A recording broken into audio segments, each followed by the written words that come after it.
The Deputation.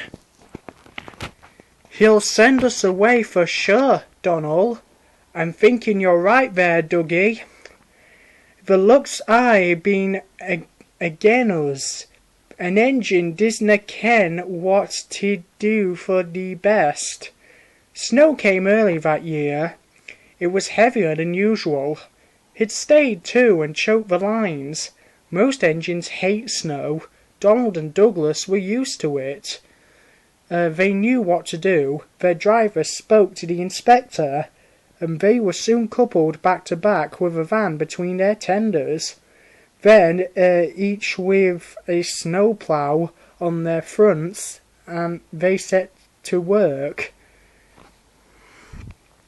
They puffed busily backwards and forwards, patrolling the line. Generally, the snow slipped away easily, but sometimes they found deeper drifts. Then they would charge them again and again, snorting, slipping, puffing, panting, till they were forced their way through. Presently they came to a drift which was larger than most. They charged it and were backing for another try. There was a feeble whistle. People waved and shouted. "Losh sakes, Donald! It's Henry! Dinna fash yourself, Henry!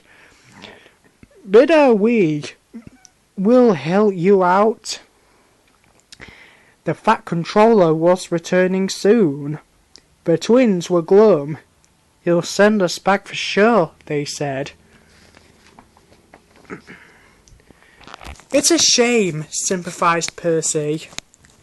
"A lot of nonsense about a signal box," grumbled Gordon. "Too many of those, if you ask me." "That brake van too," put in James. "Good riddance, that's what I say."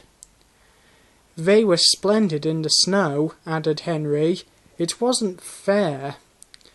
They all agreed that something must be done, but none knew what. One day Percy talked to Edward about it. "What you need," said Edward, "is a deputation." He explained what that was. Percy ran back quickly.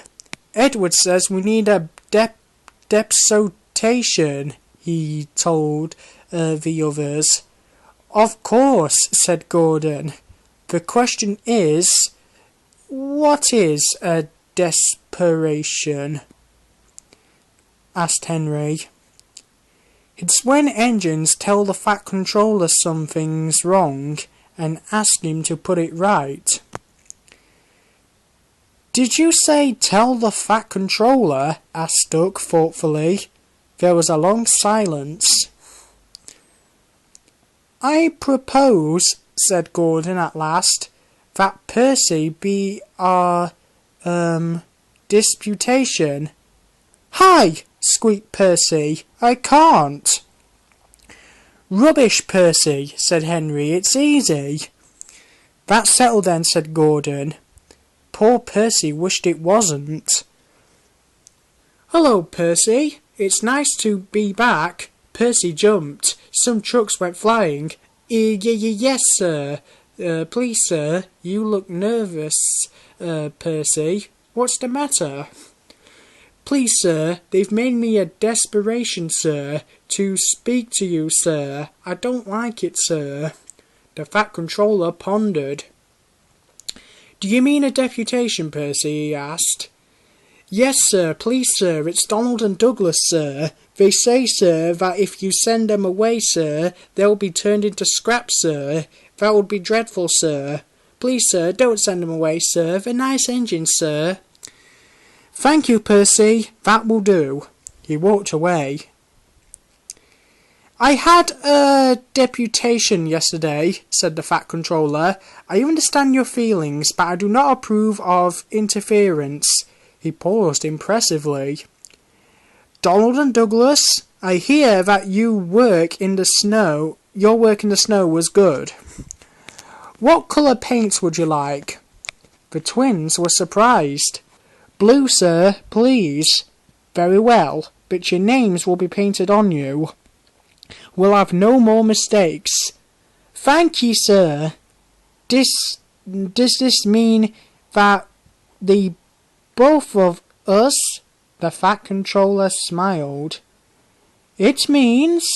But the rest of his speech was drowned in a delightful chorus of cheers and whistles.